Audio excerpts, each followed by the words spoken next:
Welcome to Mighty Creators, where we help creators create content, grow audiences, and build revenue. My name is Asim Jalis, your host. Our guest today is Samantha Postman. Hey, Samantha, great to have you here. Hey, thanks for having me on. Awesome. So Samantha is a CEO, CFO, flipped blogger, podcaster, and YouTuber. She's also an international keynote speaker, and she's based out of Alberta, Canada.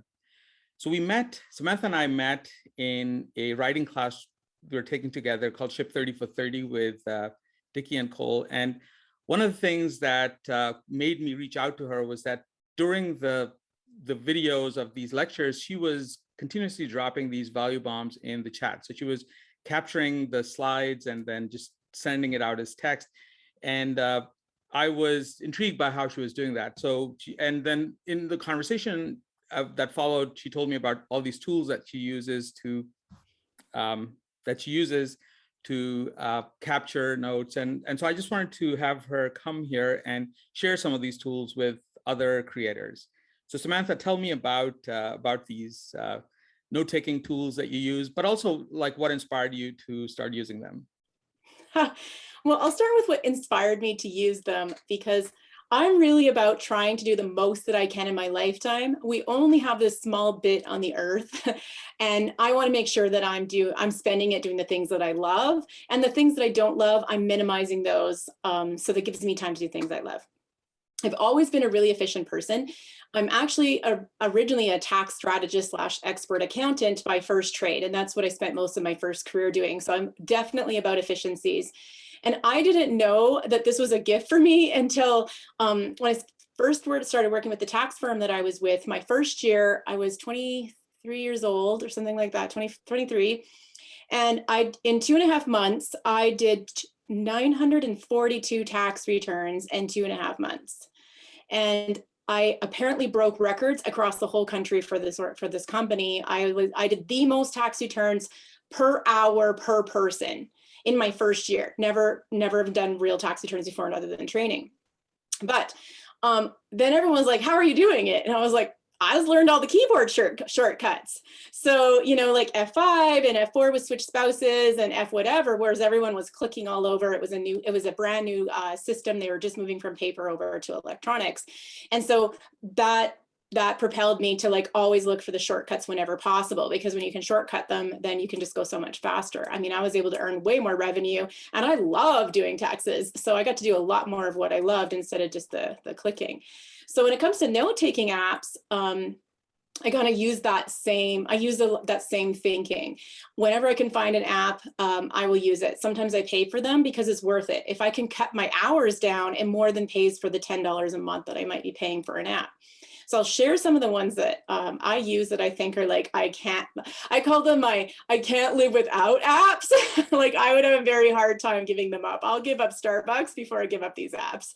So we can talk about this. Did you have anything that you wanted to add before I jump into some of those apps that I use? So I'm curious about your workflow as well. So these apps, are they primarily for just capturing notes or the things that people are presenting, or how do you use the stuff that comes out of the app, and what's your use case for these apps? Oh, great questions. I use them for a variety of things. I don't run my tax business anymore, but I do. I like to capture my thoughts. I like to capture other people's thoughts and build on them. And so I have turned into a blogger. I do some podcasting, and I'm going to be doing some more YouTubing. And so my content is really important, and capturing my mind is really important, and what other people say. So I use these in order to capture them, build on them, be able to use them as a database for later. And I use them for virtual events as well, because it's something that we do a lot of. And a lot of times the virtual events are using slides. And that's exactly what you notice. So when the slides are going, that's not a text format. We can't copy and paste it. It's a graphic. And so there's this really cool app, which I'll talk about in a minute, but I want to go in an order so that I don't lose people about where to go first so they don't get lost. But there is an app that I can just screenshot and automatically OCR, which is optical character recognition, on the spot and convert it to text. So we can, so that's what I do with all of them. I also interview people. I have a company, it's an innovation company. And when I'm doing some products, I sometimes am meeting with developers or people who are working for me. And I don't always have a secretary with me or a receptionist. And I need to pay close attention to what they're saying because it's very important. But if I'm taking notes, it's slower. And I just don't take notes very well. So honestly, so what I did is, this is the first app that I'm going to tell you about, the one that I probably couldn't live without. I will use what's called Otter. It's Otter.ai. And so I use my Otter app, and there is a widget on the iOS. I think they have one for Android as well. And so I can just turn the recorder on. I put my phone down in front, in the meeting, and it transcribes the meeting right there. So then I can focus on what we're talking about. And after the meeting, my workflow is, it takes a little bit for all the transcriptions to go through. And if there's somebody else speaking, it's not going to name that speaker. So what I do once it's done, I will share that audio app, or I'll share the link with whoever's in the meeting. So they also have a record of the transcription. Depending on how important the meeting is, I used to send it to, I had an assistant or a VA, and sometimes they would convert them to quick little notes and to-dos. So if there was any to-do items, you can prompt things too. You can say, I need to do this, and then you can search the document later for certain things. You can kind of leave yourself little breadcrumbs. And so this Otter app I really love. It's my favorite. And I kind of joke that Otter knows more about my life than my husband. So I think, well, I'll be like ranting about something that's just like really on my mind, and I'm unpacking it. And I'll even go out into the driveway and turn it on and just walk the driveway and dictate in my thoughts. And it's really, really great tool. So when it converts, just to understand this correctly, so you're just dictating your thoughts as you're walking outside your house, and it's just capturing them in text. And does it figure out punctuation and periods, commas? How do you make all of that work? Well, it's one of the best apps for transcription out there. So it does two things. It captures the audio and it captures the transcription. So when you're listening to it, you can see the words or you can hear the words. Now, not all words are perfect. So, sometimes you could edit them, but I think it does a pretty good job. It doesn't need to be perfect for what I'm doing. The only punctuation it doesn't really get is like question mark, like questions. It doesn't pick up questions, but it's really good at picking up your pause as a period and ending the sentences. So what I love about it is the flow is so great. Like literally you just talk and it captures everything other than like questions. So whereas when I was doing transcription before with like Dragon or any of those other tools that I used to use, you have to say period, new paragraph, right. And you have to like say in the punctuation. And so that can kind of stop your brain a little bit when you have to actually dictate the punctuation in, like question mark, new paragraph. But with Otter, you just talk. Right. And that's exactly what Siri makes you do as well. And I always have to remember to say period and comma, yeah. and that is disruptive. It's not how you normally talk. No, so with Otter, you don't need to do that. And it also doesn't cut out. So like on Siri, you only have a very short period of time. And I've had that when I finally get to the really great spot and I'm like in my head and I'll look down at Siri and I'm like, dang, you turned off Siri. I'm like a whole paragraph past where you stopped. I don't know. I can't say that is awesome again like that. Yeah. Otter doesn't have that problem. It catches the awesome all the time. And you're going to share the links afterwards, and I'll put them in the notes for this podcast, so that those will get our listeners some discounts as well. Yeah, for sure. So the cool thing about Otter is they do have a free plan, so you can try it out on there. I have the paid plan because I just use it like so much. Now, the one thing that people won't realize with Otter, and I've kind of learned out some little hacks along the way, is sometimes I've had some really important meetings or a virtual event where I need to take some really good notes. So what you can do is a couple things. One is during the event, you can actually just turn your Otter on your computer and let the thing transcribe while you're in the meeting. So, and then you can highlight as you go. So whilst the speaker's talking, you're like, oh, that's a really good point. And you just keep highlighting in real time. So when it's over, you can actually click at the very top of the Otter app on the transcription and click highlights, and it'll pull only things that you highlighted. And then you can export them into a note-taking app. So you don't have the entire, 1 hour virtual event, you just have the key things that you've highlighted. So that is a huge time saver to be able to just click on that. And you can do that after an event or after a conversation and at any time too. You just go through and highlight and then click the highlight and just export just that text. That's okay, it. so I'm also curious, are you doing Otter on this conversation as well? No, because okay. one, you're recording it, so I don't need to. I know it's all recorded, but yeah, that would be, I'm almost tempted to, anyway, we can transcribe it afterwards. Yeah, well, I probably will transcribe it after when you give me a copy of everything, because then I can also, the other thing about it is I can actually leverage it for content. So although I have a podcast as well, I put it on pause right now because I'm just doing a pivot right now. But I had all of my podcasts transcribed. Now I had them professionally transcribed, but we use those transcriptions to make Twitter threads, to make blog posts, to make other things. So you can why reinvent the wheel? So if you're speaking and you say great stuff, you can repurpose it. So that's the beauty of it. So totally nice.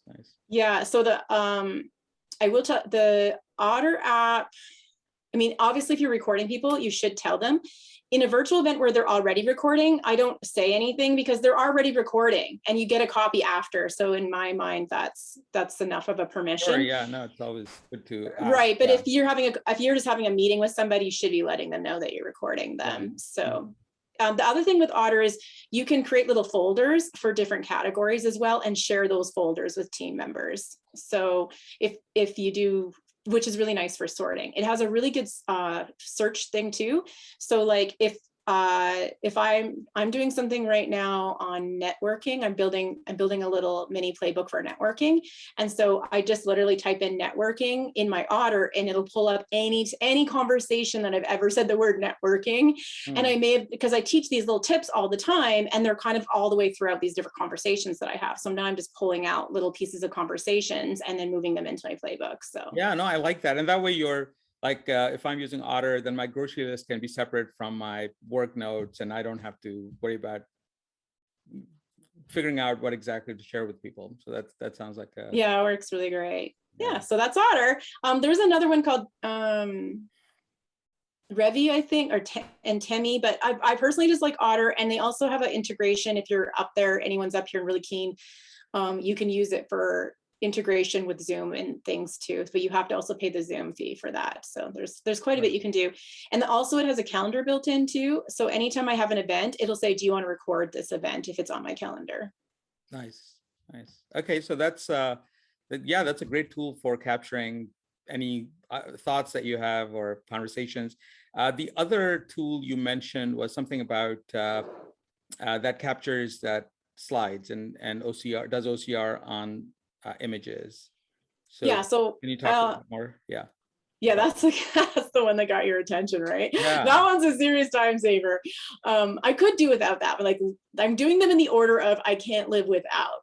So I can't live without my Otter app pretty much. I would give up Starbucks before I gave up that. My next app that I use, now I'm a Mac user, so this will just apply to, part of this conversation will apply for just a Mac, but parts of it won't. So Mac has, in Mac, there's an app called Setapp, and it's Setapp.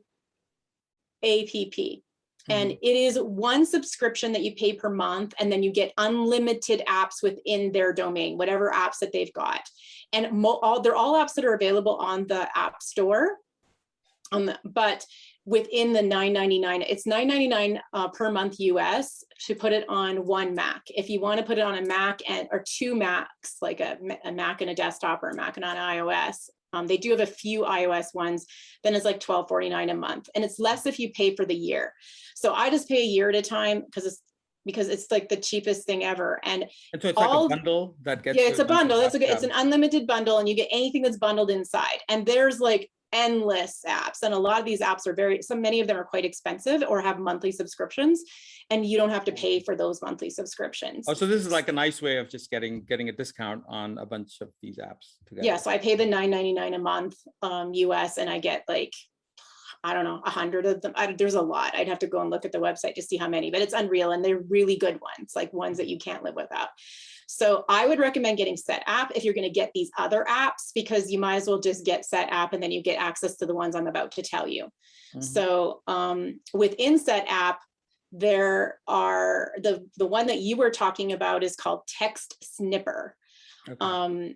And it's an OCR. And so you can screenshot anything on your screen, small, large, and it will automatically convert the graphic text into text on your clipboard.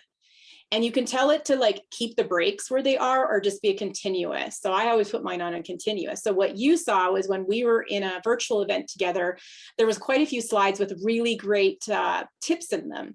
So I was screenshotting them and then just pasting them into the chat so that people could take the text that I put into the chat and then just copy it into their notes instead of having to type them out. And sometimes sometimes those slides go really fast and you don't have time to listen and grab the notes. And so that snipper is super fast. Yeah, and also it's disruptive to have to type notes. So it's easy to miss important points if I'm distracted typing notes. So yeah, that sounds like a great way of just staying focused on the actual presentation. Well, what you could also do too is just screenshot the slide, and like I use an app called Roam Research. I don't want to go into it because it's kind of for nerds, and there's other ones out there. You can use Obsidian and Locksec. There's some other ones you could use. apps. Yeah. No, I actually use them as well. So those okay, I didn't want to go into all that because they're not all about productivity. That's note taking. That's different. But sometimes I just screenshot as I go along, and if it depends if I'm multitasking, I will screenshot and then later quickly just convert them all into text, because then you can just go boom, boom, boom, boom, boom, and it like takes you nothing to quick switch the slides into it. Because I like the visual of the slide because it helps with my memory. I'm more likely to recall the information if I can see the slide that I learned it on, as opposed to just seeing the text. So, so you're just taking screenshots using just the native Mac screenshotting keyboard shortcuts. Okay. Yeah, if you use TextSniper, you click on their icon at the top and it automatically, and then automatically you'll get the snipping tool, and then you just drag to where you want. And then, yeah, you can just paste it in. It doesn't take like bullet points and stuff like that. So the function, that's out of it, but it's so good. Like you saw what I was doing in like milliseconds. And the accuracy was pretty good as well. Yeah. Oh, the accuracy was amazing. Yeah. Like I was just like shocked at how great it was. So yeah, so that's the TextSniper. So the other app that I pretty much can't live without is called Paste. It's Paste. And it is a clipboard, and it says it goes back endlessly, but I don't think so. I think the most I've ever had to go back is 30 days. So anything that you put on your clipboard for 30 days is there. Oh, wow. So I'm doing a lot of copying, pasting, and creating content. And so I'm copying a lot. Well, what's done for my productivity is instead of going copy, paste, copy, then move to the other document and paste, open the other document and like going back and forth, I can just go copy, copy, copy, copy, copy, because they're all on my clipboard. And then on the bottom of the screen, I just scroll to it and I can see anything that I've copied. And then I go into the document I want to put it in, and I just double click on the order I want it in, and it goes pop, pop, pop, pop, pop, all in. Nice. So, and then also something from yesterday, I might have clipped or written something. And so I will go back and grab it. I do it for versioning as well. So when I'm typing and I'm trying out different versions, I will just keep copying my text and then writing a new version, and then copying my text and writing a new version. And then I'm like, nope, I think I liked my third, the one 3 times ago better. It's all on this long clipboard. So what's cool about the Paste app and the TextSniper is when you text snip, so when I take the screenshot of the graphic and convert it using the OCR, optical character recognition, it saves to the clipboard, which also goes into that Paste app. Oh, wow, nice. Okay. So like if you're in a conference and you're paying attention, or or you're like maybe your email is going and you're multitasking, as long as you're clipping them, it'll go to your Paste app. And then after the meeting, you could potentially just go and hit paste, paste, paste, paste, paste, like into your document. You wouldn't necessarily have to move them as you go, because there's quite a bit of friction every time you copy and paste something. But if you can shortcut them on both ends or use them later, that's really helpful. So, this stuff is so useful. And I think especially these days with everyone working from home, I think most of our lives are spent in these virtual meetings and these Zoom calls, and just to be able to go back and review all the content from that is pretty powerful, and so easily and effortlessly. I think it's not always about going back and reviewing them. Sometimes it's just being able to access when you need to. So like I put all mine into Rome Research and then I tag everything. And then later I'll be like, let's wait a minute. I went to a virtual event and they were talking about this topic. And so then I can just pull it up really quickly as a database. So for content creators, it's really helpful because you're not reinventing the wheel. You can, as you're going along, you're logging all of this, and it's basically your own personal Wikipedia. So whenever you want, you just like search your own Wikipedia for everything you've ever learned, and it's personal, and then you can repurpose that. No, I like that because otherwise the review process then adds another task on your to-do list that then gets pushed out, and it can create the stillness. I like that approach of just capturing and then not looking back unless you have to. It depends like how keen you are on whatever it is you're learning, obviously. So if I was gonna review it, I think my workflow, just to optimize, this is what I probably do for my workflow. I would use the text snipper as I go along so that I'm paying attention, because when you're pasting it in, you're not really paying attention. So I'd pay really close attention. I'd snip as I went along. And then after the virtual event, I would paste them in and then read them as I'm pasting them in. So then I'm just getting a second look at them. So that would be maybe one way that you could do. You could like do both and it'd be the exact same amount of time or very similar type of time. And you'd probably learn quite a bit that way. So. Yeah, that sounds great. So those are the main tools that you would recommend. Yeah, the other one that I use, and this isn't necessarily for everyone, but I really love it. I don't use it as much as I'd like to, but the one it's called MindNode, and it's a mind mapping tool. And it's one of there are other ones that are out there. They also have one, I think it's called Thoughts X or something like that, or iThoughts maybe. Or XMind is XMind? Yeah, XMind isn't in that bundle, but I think iThoughts might be. Oh, I see. Yeah. I have used it, and they're all valuable for different reasons. They all have like, a few little feature changes. What I love about mind maps is it just gets me to, it just lets me think in a completely different way. I honestly, when I did my first mind map, I was like, man, why aren't they doing this in school? Like you can do you can do everything in there, and it's so easy to just move the pieces around and see where they are. And now I'm using a task management called ClickUp, and they actually have a small mind map in there. It's not really for thought building, but it's for your tasks, which I really like. So it's just a different way of looking at them, and like just seeing a branch as opposed to a card with layers underneath. So I like that. I haven't written this book yet, but I have a whole book outline done in a mind map. And then with the mind maps, they're done so that you can export them in Markdown. So you can move them into, into your into whatever note taking or book app we were going to do, because it exports in Markdown. So. And this is MindNode. Is that the tool that you mentioned? Yeah, it's in Paste, or it's in the Setapp. Yeah. So yeah, I use it quite a bit. And you can share the link. So like I have a project manager right now, and some things that we talk about, he's like, oh, do you have anything on this? I'm like, it's in my mind map right now. Do you want me to export into Markdown? He's like, oh no. And then I can just click on the share link and give him the link to it, and he can just see. So you can collapse parts of the mind. You've probably used them, but for any of you out there who haven't used a mind map, you're like missing out. And if you have kids, they should be using them. Yeah. But you can collapse certain sections of them or expand them. So nice. So I use this tool called MindMeister, which is it's the same tool. But yeah, no, but this is definitely something worth checking out since it's in Setapp as well. Yeah, they don't have MindMeister. Now the MindMeister is different. Well, I don't know if you have the add-on, but they have a task management built into it. So MindNode doesn't have that. Oh, I see. Okay. And then another one that I use within the Setapp is called Cleanshot X, and it does screen recording. So it's sort of like Loom, right? But it's so fast. You like click on it and you can quick do a screen record, and then just like send that in an email or save that in a document, or if you wanted to put it onto like a Trello card, if you're working with a team or whatever, you could do that. So I use that sometimes.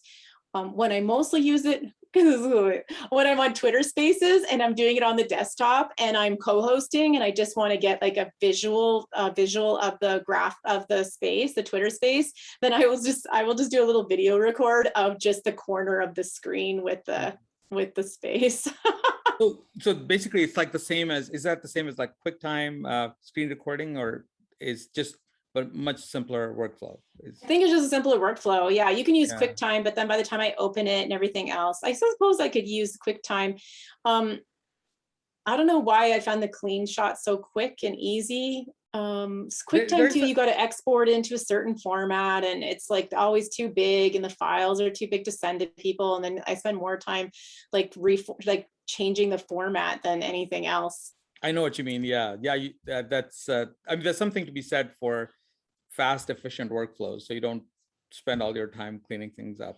Yeah, I don't know if it would be high enough for like a YouTube video or anything. I haven't checked I should check the resolution. I'm not sure what the resolution is on that. So, but Okay. you would want to use a QuickTime if you wanted something with serious resolution. Like my Mac is 4K.